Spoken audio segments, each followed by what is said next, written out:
Hi, this is Sean D'Souza, and you're listening to the 3-Month Vacation Podcast. This podcast isn't some magic trick about how to work less. Instead, it's about how to really enjoy the work that you do and to enjoy your vacation time.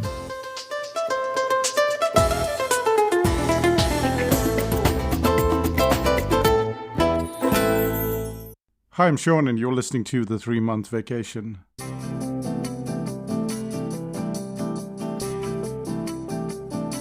Who invented the weekend?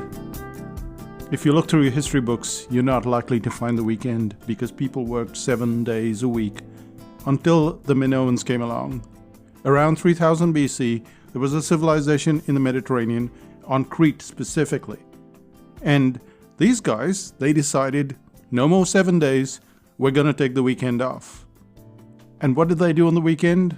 They leapt over bulls. Yes, bull leaping. That's what the Minoans invented.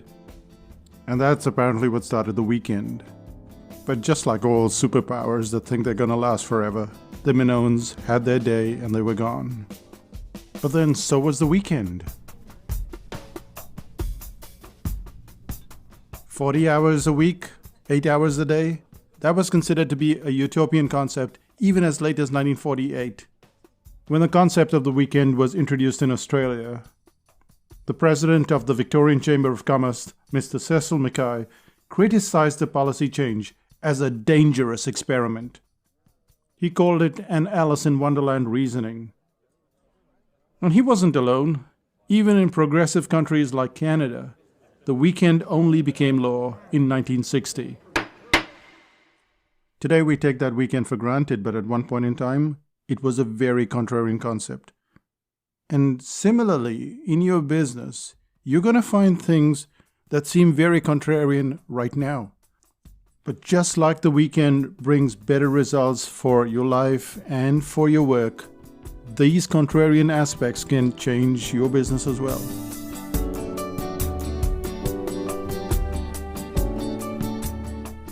In the last episode, we looked at different aspects of being contrarian. In this episode, we'll look at how you go about it. The first is the concept of structure. The second, the concept of the concept.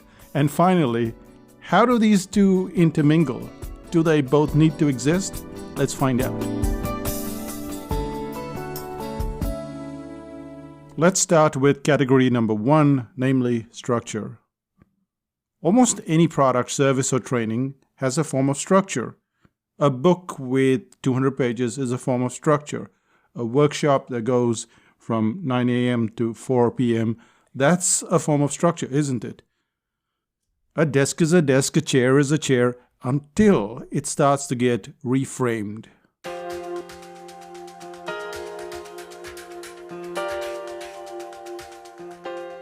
At that point in time, we get what is called a standing desk, higher than normal and no chair in sight, or a workshop that ends early if everyone finishes their assignments. And we've already worked out that a book needn't be 200 pages long or even have chapters, which is to say that structure comprises of the elements that somehow put a book together or a workshop together or make a desk and a chair sit together. And when we break those elements, what we get is a reframe. What we get is a contrarian sort of behavior that we can then use to our advantage.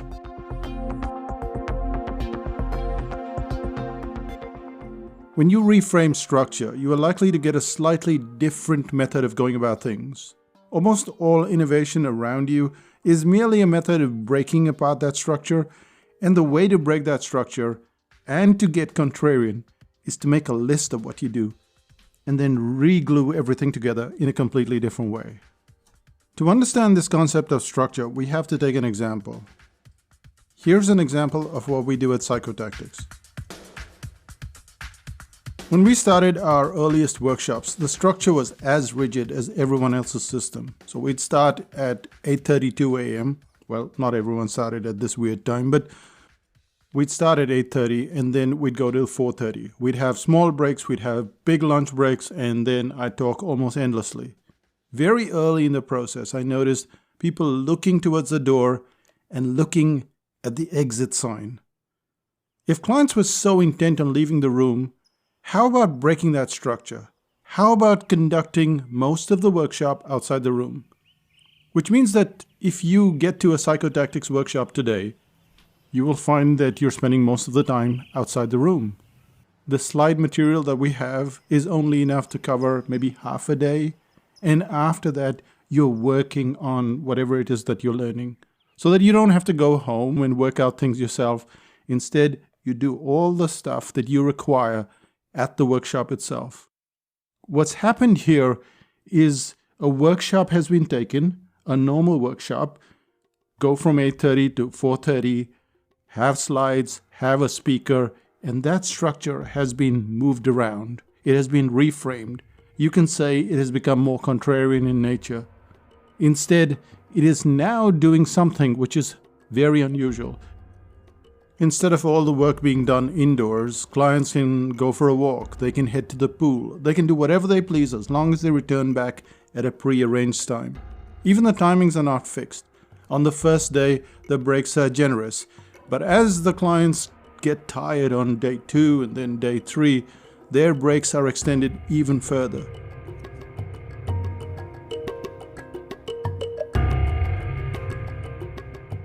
But let's not get too ahead of ourselves. What we're doing here is we're looking at something that we do on a regular basis in our business. And there will be some sort of sequence. A sequence means that you can make a list. With our workshops, we had to look at the time spent in the room, the time spent as a speaker, how were the notes given. There are all of these elements. And in your business or whatever project you're working on, there will be a whole bunch of elements. If you're writing a book, there will be a whole bunch of elements. If you're creating a consulting project, there will be a whole bunch of elements. So the first thing to do is to make a list. And the second thing to do is ask, why are we following this list?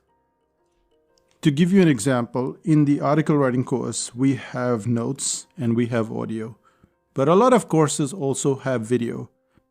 Now think about it as a student.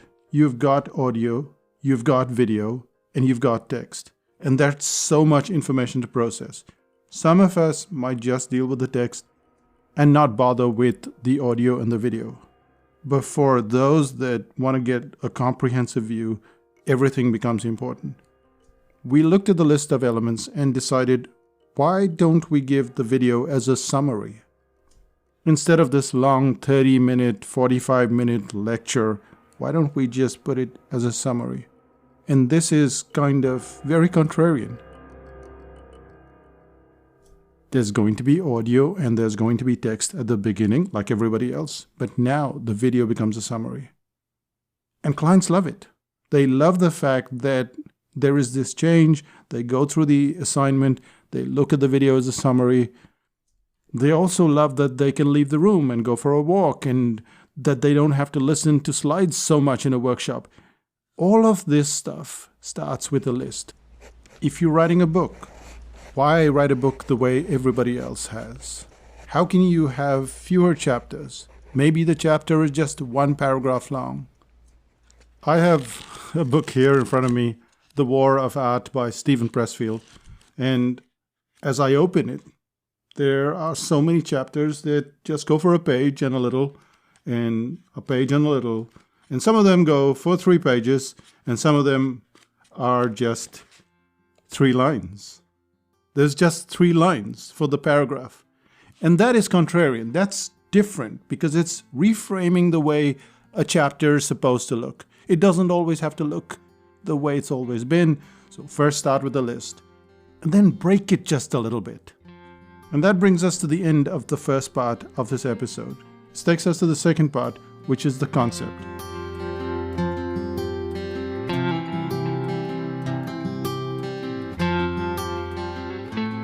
In the year 2000, we moved to New Zealand, and I got a job as a web designer.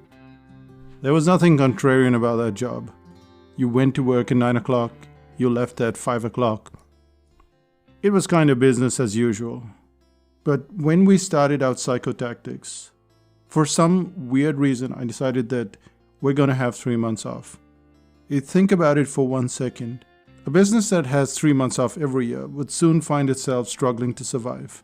However, that too is a matter of framing. If you were to ask someone, can you take 3 months off? They would not know how to do that. However, if you were to ask them if they could achieve the whole year's output in 11 months, they'd go, yeah, I could probably do that. Would they also be able to earn a 12-month income in about 11 months? They probably could. And this is where it becomes a conceptual change. It's a situation where it's all in your head and nobody has ever approached it from that angle before. In a way, a concept is an idea that doesn't have a precedent. Like when we take the best restaurant in the world, when we go to Spain and we look at El Bulli, which was considered to be the best restaurant in the world, run by Ferran Adrià, they would close their doors for 6 months. They had their restaurant at the top of some hill somewhere. You had to drive for ages to get there. And then they're closed for 6 months. You had to get on a waiting list. There was all of this stuff that was never dreamed of before. It was never conceptualized before. A restaurant has to be open 365 days in a year, or just closed maybe on Sundays, or closed one day in a week. No one had ever thought of a restaurant being closed for 6 months in a year. And 6 months at one stretch.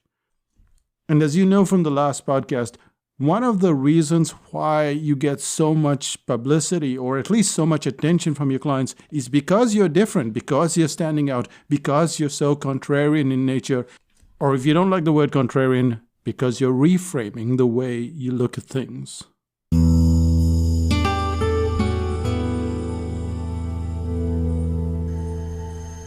Which is to say that when you're having your next cup of coffee and you're sitting there by yourself, or maybe you're sitting with someone, you're brainstorming, think of what you could do, what you could dream of.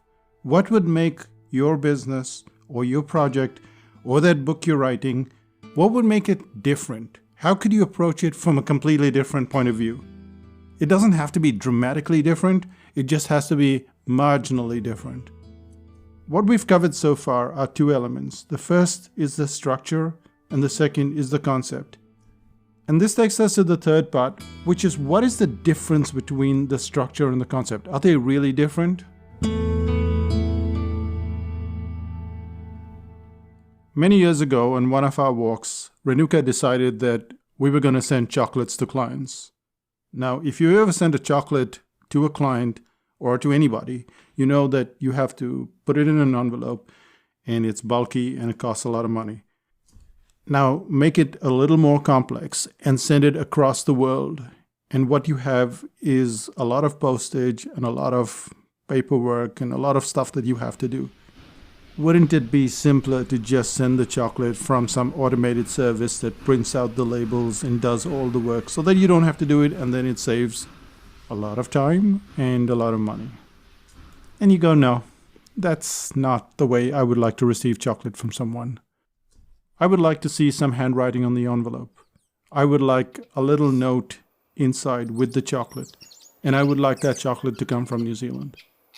Now that's a concept. But as we know, that concept is very expensive. It used to cost us $15, and that's only the postage. That's not including the envelope and everything else. $15 to send out every single chocolate. Having an idea doesn't mean that you can very easily put it into practice. But most of the time, it can be done. One of the problems with sending the chocolate was how bulky it was.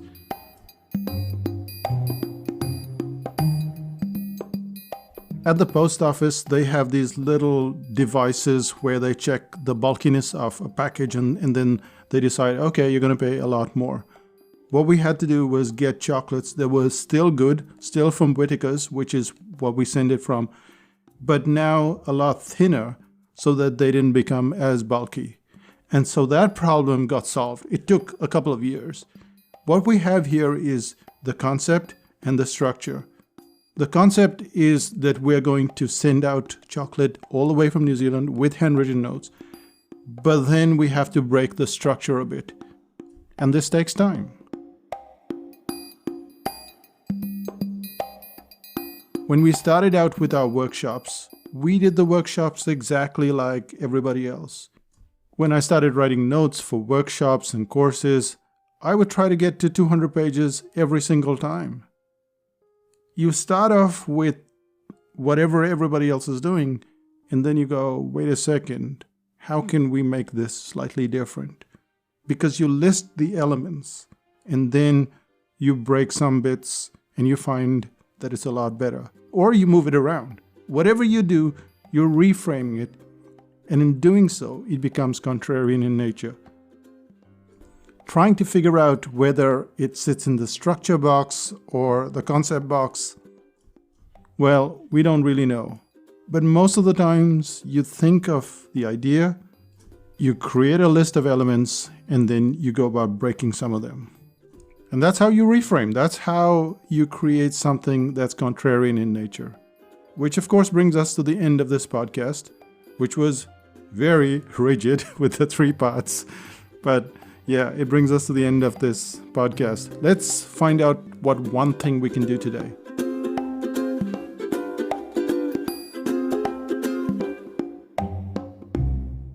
The one thing that you can do today is look at whatever you're going to do. Maybe you're going to write a booklet. Maybe there is something on your website. Maybe an About Us page. And everybody writes the About Us page in the same way. What if you had a comic strip? What if you had a video of dogs running on the About Us page and you running after the dog? We don't really have to do things the way everybody else does it. And we don't have to be contrarian just for the sake of being contrarian. But every now and then, we need to look at the things that we're doing. So what is it that you're doing? Can you then make a list of all the elements? And can you move some of those elements around?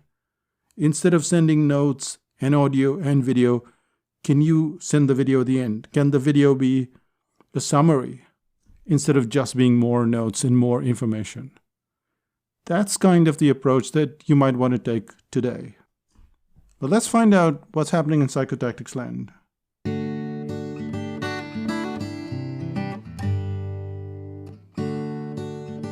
We're going into the tail end of the year, and there are just 3 things that are happening. The first is Uniqueness on the 26th of September. This is a course, and it shows you how to create uniqueness. One of the things that people get wrong is they think that their business has to have like a unique slogan and that's it. And yes, that's fine, but it's not entirely true. When you look at a phone and you look at the next generation of the phone and the 3rd generation of the phone and the 4th generation of a phone, every single one of them has to have a uniqueness. Otherwise, you're not going to buy the next phone. What's the point if you don't know the uniqueness between the new phone and the old phone? When an author puts out a book, then the new book somehow has to cannibalize or replace the old book. Not entirely, but you have to know, why am I buying this next one? And so uniqueness becomes pretty crucial if you have a business, A, which we all know, but B, because you're putting out different products and different services, then every single one of them has to have a uniqueness, which then puts a decent amount of pressure on all of us, which is, how do we come up with this uniqueness? It's hard enough to come up with the uniqueness for the business, and now we have to do this for all the products and all the services? Yes, you have to. That's how you sell stuff. People buy things not because you can get it everywhere. They buy whatever it is you're selling because you are describing it in a different way. And that's what the uniqueness course is all about.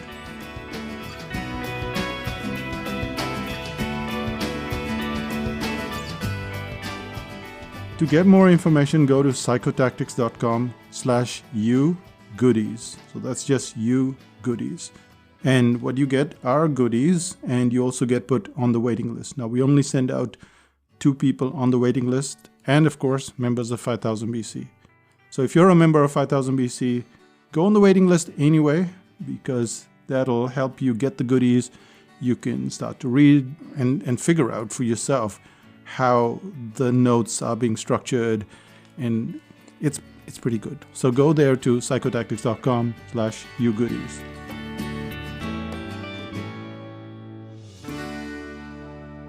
The second thing that you might want to do is go to psychotactics.com/tiny.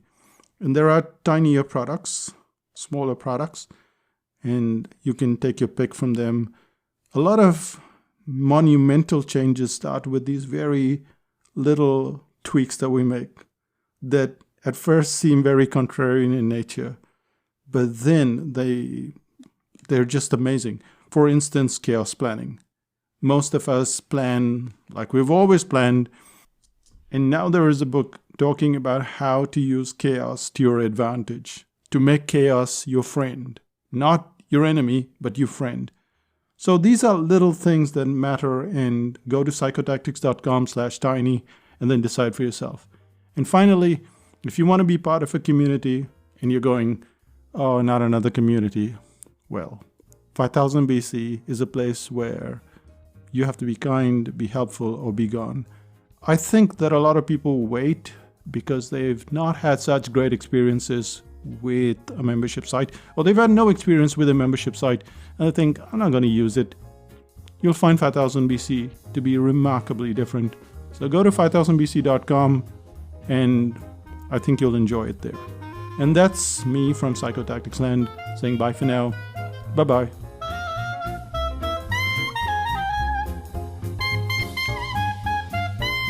Still listening? Being contrarian is not just being a pain in the butt.